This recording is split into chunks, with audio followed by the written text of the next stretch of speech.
Yun. Ito yung gagawin natin sa Skygo 150. Dahil yung cambio nito ay rotation. Hindi katulad ng mga TMX Alpha, mga Rossi 125, 150. Pagdating ng fifth gear, hindi mo siya maibalik sa neutral kapag inapakan mo ulit ng paharap. Pero yung Skygo, pag naka fifth gear ka na, kapag inapakan mo pa ng isa paharap yung cambio, babalik siya sa neutral. Kaya ito yung gagawin natin, babawasan natin siya para hindi na siya maging rotation yung cambio niya. Pagdating niya sa fifth gear, hindi na siya mag-neutral. Yun, banyo. Yun, tinatanggal natin to. Yun, yan, para hindi na siya maging rotation. Yan, kaya abangan nyo.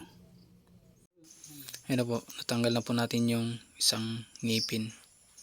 Kaya hindi na magre-rotation yung cambio niyan. At saka ito na ating ginawa na cambio ng Skygo 150. Dahil yung cambio nito ay rotation.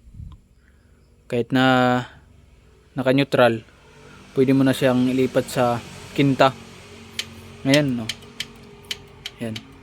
Hindi mo siya pwedeng ilipat sa kinta kapag naka-neutral.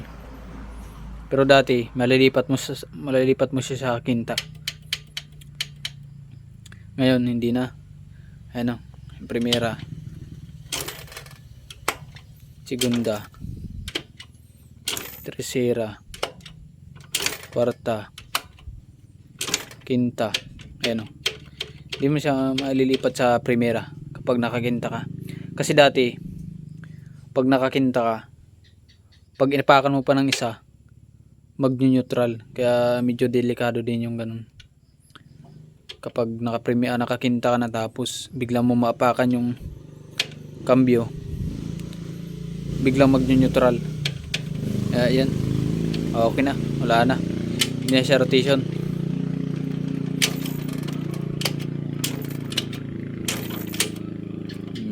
Yun lang.